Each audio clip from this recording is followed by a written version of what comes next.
Hi everyone, welcome back to yet another video of Hustly Bustly Life. Today I have come to solve your questions which you have asked me in my previous video, and also to give you some very important guidelines while you're filling your detailed application form or DAF. Also, I'll be attaching few documents which will be very important for you to go through before giving your personal interview. So let's start. Okay, so let's start. And first of all, I'm going to cover basically a few pointers which are very important to keep in mind while going ahead. So for your reference, I'm attaching one of the detailed document which one of my seniors have prepared for us, and it have helped me a lot while I was preparing to give my personal interview. So I will present on screen also that document, and I'll pin that document in the comment section below or in.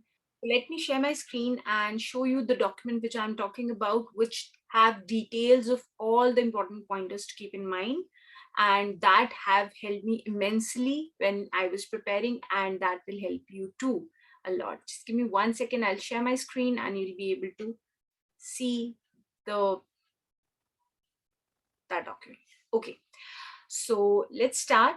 And this document gives a brief detail on what it entails, and Dr. Saurabh Rai, one of my seniors, have prepared this document. So he mentioned that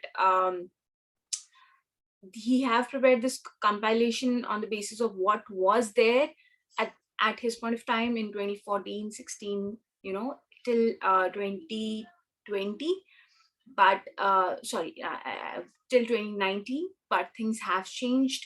So according to that, we'll keep the change in mind, and I'll add on to all the important pointers which should be covered now.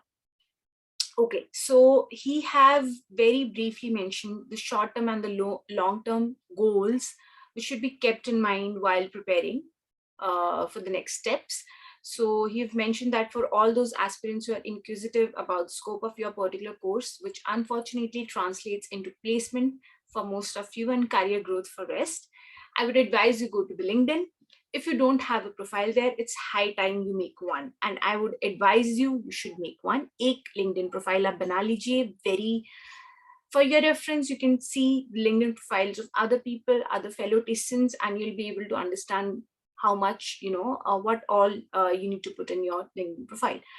And add people from relevant areas who have pursued the same course which you aspire to pursue. Some of you who are asking me about other courses, for example, disaster management or, different courses. So I think for them, I tried searching for a few contacts, but unfortunately I couldn't get to, talk to many people related to those courses. So it's better for you guys to make a LinkedIn profile, contact fellow TISS'ans who have postgraduated from those courses. So that will definitely help you guys, Okay, so look at the profiles of various professionals to see the different kind of work they are doing.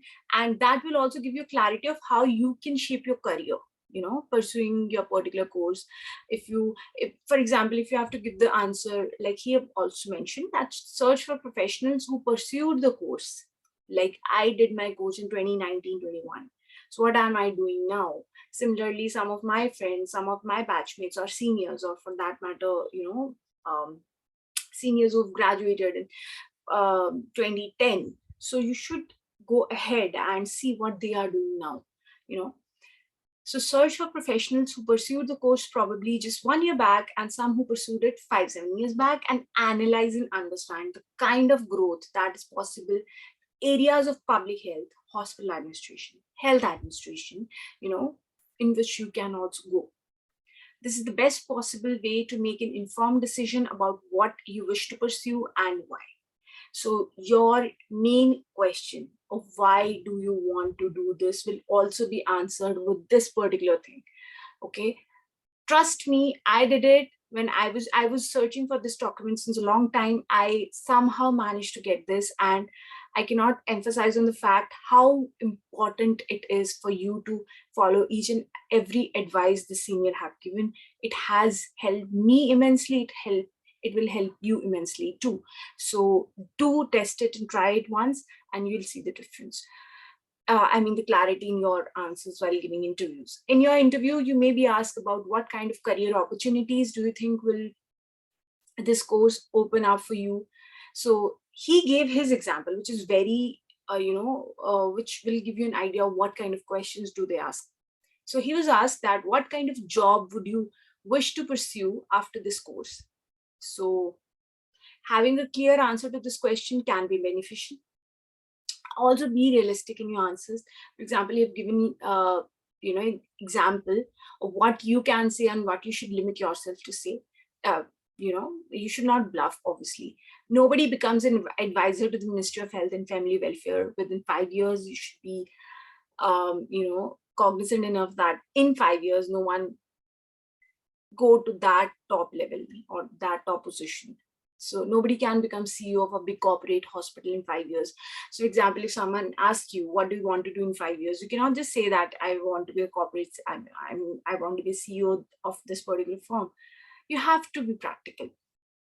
Doing this LinkedIn exercise will help you to visualize your short-term and long-term goals in your career, which you can mention in your firm. And it showcases that you are sincere, focused, and have done your research, which is very essential for you to go to that particular course and you know your course thoroughly. This is very important. Okay. So he've also given the details of the placements which happen. So once you graduate from the health school at TISS, so this document was for health school, aspirants, but it will definitely help all those others who are preparing also for HR or different other courses, because obviously, apart from the placement details, the short-term, long-term goals can also be one of the things which we can implement in other courses, or for that matter, many other things which you've jotted down further will be applicable or will be useful for you guys also. So don't just skip this video. Just see this video till the end. It will help you guys a lot. And trust me, I've put in a lot of effort to find this document, so you should give your effort to prepare it.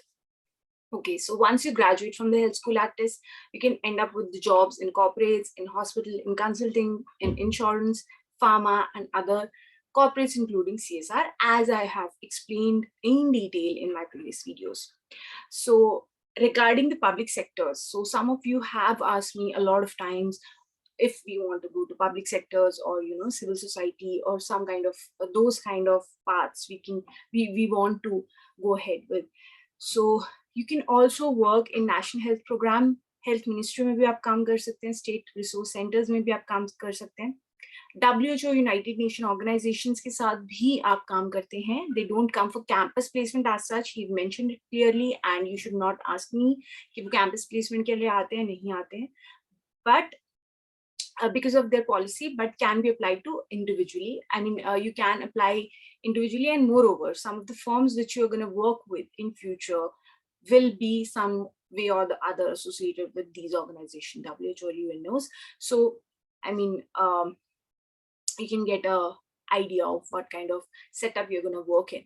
Then NGOs you can work with, and research organizations or projects you're going to work with in case you want to go to the public sector. Then each year the combination of these type varies, so which also depends on students' interest areas and also on the kind of job out there and the vacancy in the market and a lot of things. So on the basis of that, the combination of how much percentage of people go to the one particular field varies. The percentage of students who prefer to go to corporate jobs vary from 50 to 60%. So accordingly, average package varies. Okay. Hospitals are the only ones which choose students exclusively from hospital administration, and all the students from hospital administration can sit for public sector jobs as well. They rarely do and would be less preferred over students from public health and health administration unless the job profile requires a hospital administrator. I would beg to differ in this case, because I am the one who did hospital administration but yet sat for a public sector job kind of thing. So that is also one of the case. You don't want to work in a hospital, that's perfectly fine. You want to go ahead with the public sector or public health kind of job, profile of job, you are good to go. Health administration students would not be preferred as such for hospitals. This is a fact, but can apply for all other jobs as preferred over public health students for any administration related job. Okay. Social epidemic students can again apply for everything except hospitals, and in jobs related to research or surveillance, they would be preferred over others. Health policy students have their strengths in areas of health financing, insurance, and sometimes in consulting jobs, so they may be preferred over there, and also in various areas where health policy formulation is happening, they are preferred there. So all these things are very context specific and don't just depend on the course, but also on your personal capabilities, obviously. So there's no hard and fast rule as such, but this was generally the norm, and this has been the norm, and this, I think, will be the norm. Okay, let's come to the next part, which is showstopper now, and which is very important for you guys to understand that how much relevance it does hold now. So before explaining the important things you need to put in detailed application form or DAF, I'll show you the pattern of DAF which we used to get in our times. So this time the DAF, you'll be getting a DAF to fill. You need to get the printouts of that and you need to fill it, and then according to that, either you need to upload it or the site will mention the criteria. So you have to see what all sections will be there. There'll be minor difference here and there, but almost same things will be asked to fill in. So I'll show you my DAF, what was there in my time, and what's the change now. So okay, so as you can see on the screen, this was the DAF in our time. So we had two parts, part A and part B. Part A covers the basic details about you, your the TISS' score, the area where you live, schooling, and there's some sort of a form, a consent kind of thing at the end, and that's all. It's a 2-pager thing, nothing big, the basic information. And then there was a part B which used to be there, and as mentioned, you need to put a photograph, passport size one, and you need to self-attest it with the signature on it. Then you need to give your registration number, which you used to give, like you might have your registration number by now. The name of the program which you've selected, for example. So for us, it used to happen that if we have selected 3 programs, we used to fill 3 DAFs, individual DAFs for all the 3 programs. So in your case, what is happening now, I'll show you the DAF for last year so that you get a clarity on what you need to fill. This I'm showing from my time. So maybe this I'm showing because the document which I'm showing, this document mentioned by my senior. So that document have points referring to this DAF. So it'll be easier for you to correlate. Otherwise, I'll show you the DAF sample from previous year also. So you need to give the date of birth, marital status, age, has you taken part in NSS activities or not. Do not bluff anything. Remind again. So state particulars and education details you need to put in very carefully. Then there was there's a section in which you have to explain any unaccounted period for which date of passing school to the date of this application you have any unaccounted period so far. And if you have applied for more than one program, then have you qualified for the PIT and PI, you have to mention the details of those programs also. Okay, important question comes, why are you interested in pursuing this course? You have to give your details. Then there was a question on biographical sketch, bio. Okay, the sketch is important as it enables, they have mentioned it clearly, the sketch is important as it enables the interview panel to assess your interest. Please use separate sheets if necessary. So that means it is going to be a very important part. And we used to fill all these and then mention any work done by you, the relevant to your field of study, in which you have to mention the work you've done, which is relating to, what you've studied so far and what you are aspiring for now. Which language do you know? You have to write. And are you employed? If yes, please give the following details. So this was all about the DAF in our times. And I'll go back to the document which I was showing you previously, and at last I'll show you the DAF which our juniors are having. For previous year, juniors have few DAFs, so I have sample of those DAFs. So I'll show you that also, so that maybe your DAF will also be replicating that. Okay, so let's get back to the detailed application form, important pointers to keep in mind. There have been some questions on how to fill the DAF. So I would like to tell you his perspective on how to fill it. You may choose to fill it differently as well. It might just work for you. They ask you to tell something about yourself. Writing this well is crucial as it may determine the course of your interview. I cannot emphasize on this point more. DAF के basis पे आपका interview बहुत हद तक dependent होता है, काफी ज्यादा. So although मेरे केस में ऐसा हुआ था, बहुत सारे इंटरव्यूज नहीं थे डैफ के ऊपर डिपेंडेंट, बट काफी मेरे फ्रेंड्स, काफी कलीग्स के डैफ के ऊपर डिपेंडेंट थे इंटरव्यूज. तो इसी वजह से ये जो इम्पोर्टेंट क्वेश्चन है, tell something about yourself, this holds very important. This actually have a great relevance. In my case, in both interviews, he have given his example, MHA Health and MPS Social Epidem. The first couple of questions were based on my DAF. So here are some pointers. You've given some pointers.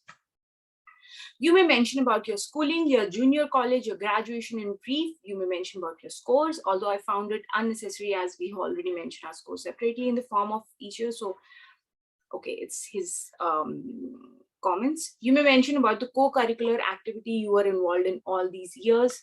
You can mention about your strengths, your weakness. If you don't want to mention about your weakness, it's fine, but don't write, I have no weakness. Okay, you have to be practical. You can mention about your short-term and long-term goals. Please be realistic. This has to be kept in mind. You can mention about why this course interests you, why you should be selected, but be brief. Okay, this is important. Be brief, as it may be asked to you in your interview as well, why this course interests you, or why this course. This will be asked to you. So you have to be brief enough to be able to make them, to be able to convince them in the interview that you are the right choice for this course and you know this course in and out. So you might end up reiterating every single point that you already wrote. So 10 points you have in your mind, or 5 points you have in your mind, why this course, and you write all 5 of them. Doesn't make sense. You are reading in front of them. So it's always better that you write 3 main points, and while they ask you this question, you actually explain to them in 5 sentences. It's better to brief and elaborate during the course of interview instead. So he has given a very good point. If you have work experience, do mention about it and how it made you grow as a person. You have to explain your learnings along with it. In the beginning of the DAF form, it's written that write in block letter, but that doesn't hold true when you're writing about yourself in the biographical sketch. So some of you might have that question also. Biographical sketch में आप कैसे भी लिख सकते हैं, normal sentence case में लिख सकते हैं. That specification is while only for entering your other details. The basic details जो आप एक दो लाइन में लिखते हैं, उनके लिए वो है. Bio में आप sentence case में भी लिख सकते हैं. Don't get intimidated by that. I remember this was the most asked question. Okay, so it was his most asked question. Very important advice, and he've written it in capital letters. Do not fake it. I would also want to emphasize, do not fake it. Do not try to project yourself as something you're not. They're going to catch you. The interview will end then and there, because the interviewers will know it while interviewing you. They are very smart. Keep it simple. It's perfectly fine if you don't have anything wow about you in your DAF. They just need to know some information about you from the DAF. You may or may not be asked a single question from the DAF. Like in my case, I was not, in one interview, I was not asked a single question about my DAF. That's perfectly fine too. The DAF is not evaluated. You do not get marks for the DAF, so relax. If you think you didn't write it well, your interview will determine your score. Okay. Whatever you mention in DAF, that is regarding your experience, regarding some internship you did with some organization, regarding some project you were involved in. Please read about those things in details. For example, he worked on a awareness campaign for organ donation with Rotaract Club. So he was asked in interview about how much is the requirement for organ donation and how much are actually donated. So you can see right here the thing he mentioned and the thing he was asked.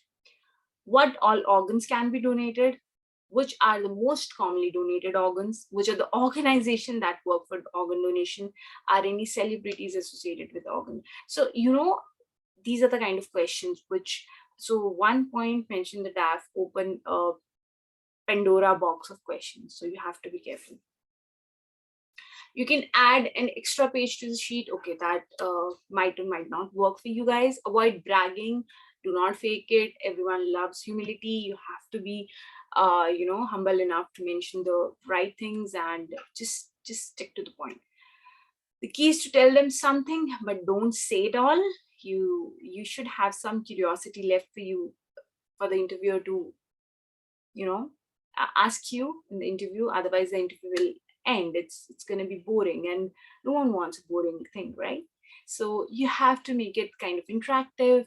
And he mentioned it very nicely that the key is to tell something, but no, don't tell it everything at all. Let them be little curious about you. A little enigma won't hurt, but don't overdo it. Don't brag anything. So these were the points for DAF, and I think these are very, very important pointers which you've mentioned. And in my next video, I'm going to cover DAF point by point, what you can fill and what you cannot fill. But keeping these points in mind, these are very important. These give you a gist of what all you need to enter in that particular document. Okay. So now moving on to interview pointers. So I'll just quickly read the paragraph. Questions in interview are context specific. It largely depends on where you are from, what course you've pursued. No one in the panel generally expect you to know something completely out of your understanding. So,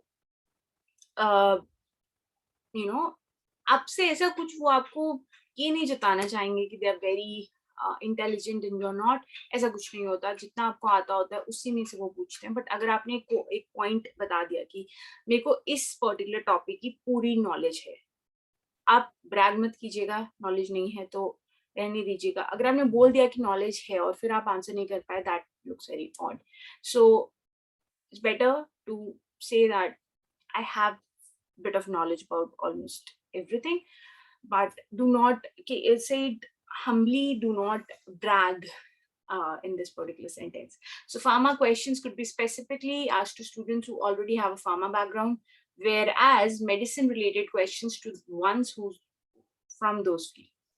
Ayush graduates might be asked of how they can be mainstreaming of Ayush, whereas economic grads could be asked something from their areas. People with experience could be asked about the nature of their work and stuff, obviously. Read for the things which you feel you should be knowing by virtue of general knowledge and the course that you have pursued. So know about your background. You can choose to leave the rest, and if asked about them, can comfortably say that you don't know and know about it, but you would be interested to learn about it. That shows that you are a person who wants to learn. Okay, everyone wants a person. Even companies want to hire a person who wants to learn, because obviously you cannot learn and you cannot know everything at once. But if you have a learning agility and if you want to learn, you would be a good fit for that particular organization, or for that matter, TISS. As simple as that. It's an interview, not a viva. He clearly mentioned it. I'm saying it again. The person who gives the maximum answers does not necessarily gets the maximum marks. That's very true, because you might end up saying those things which are not needed there, and wow, it just happens.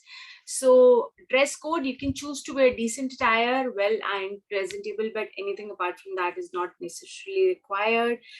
So you can read it out. I will attach this document and you can read it out. Okay, this essay writing thing, PIT, this was in our time, as I told you already, we were given 2 topics, but now it have converted to extempore. So that's a different case. Also, one of the important thing I want to tell here is that I'm attaching a list of extempore topics which will be relevant for you guys for this particular year, and I'm attaching them below. They are prepared by my juniors and by the TISS aspirants relation committee. So they'll be definitely helpful for you. So I'm attaching them below, and just have a look at those and prepare them. They'll be very important points to notice. I mean, there'll be very important topics to prepare. Okay, so let's go to the next important thing. These are the pointers for writing essay. These might not be applicable for you. I have not changed much in this document so far, but you can just go through it once and what used to happen previously. So below that, he've compiled and give a list of essay topics which used to be the key topics to prepare at my time, and I did prepare each topic very nicely. I had a half-page note on each topic, and I went through, I did revise before going to the interview. So you can also do the same with extempore. You can also work on these topics, and you can also refer to the extempore topics which I'm listing down below, and you'll be able to, I think most of it will be covered. So as you can see, these are the topics.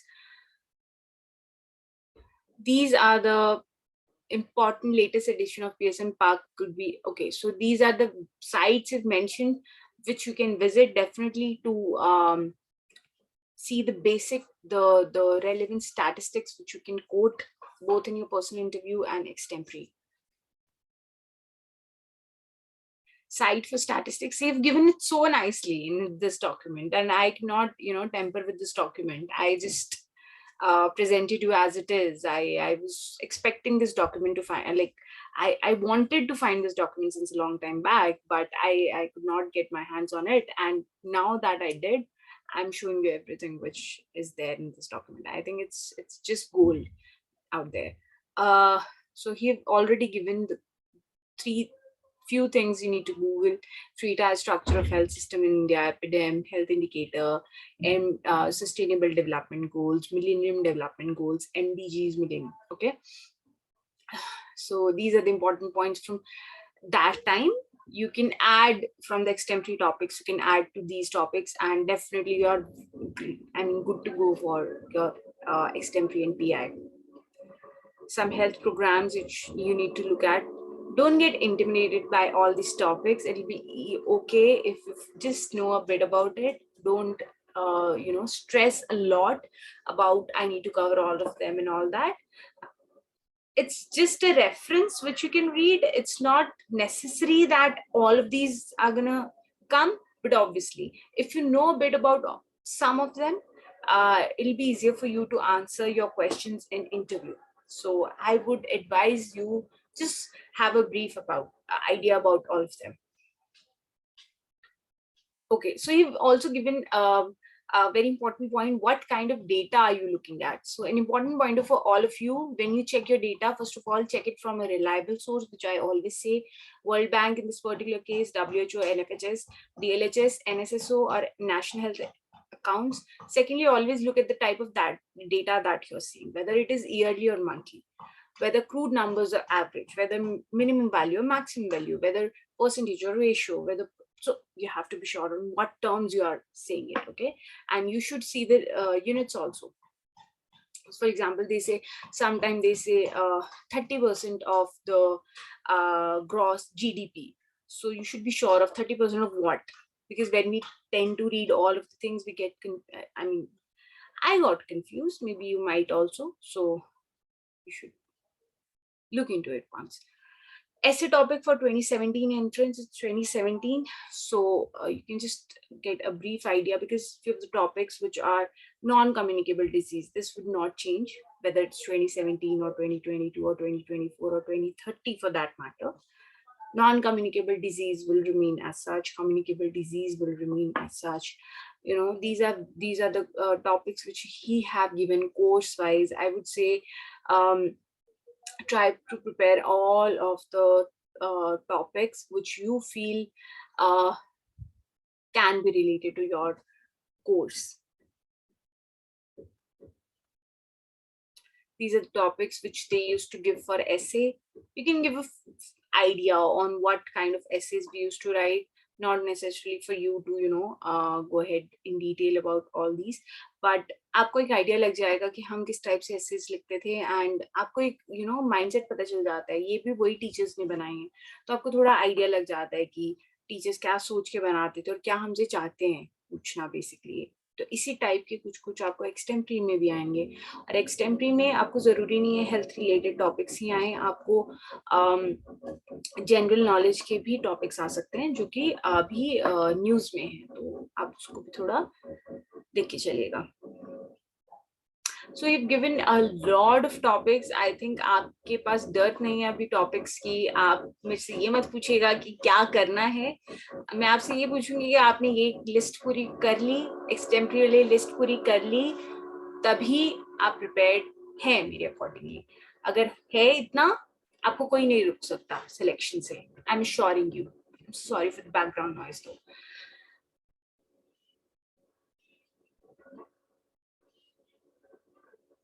So these are the topics which are there, and we've also given few of the topics which are not just applicable for health, which are also applicable for other courses. Like these are the topics which are important, obviously very important for people from health school who wants to prepare for the courses of the health related courses, but will also be very important for people who are in generally preparing for other courses, because the list of topics I'm attaching below, the extempore topics, that will be really helpful for you guys. So this was all, and the video have already stretched a lot, and I didn't want to anyway jeopardize with the content I'm giving to you guys. So you have to just follow it, and I wish you all the very best. I hope all of you who are watching this video get selected. Please like, share and subscribe to my channel. Thank you so much.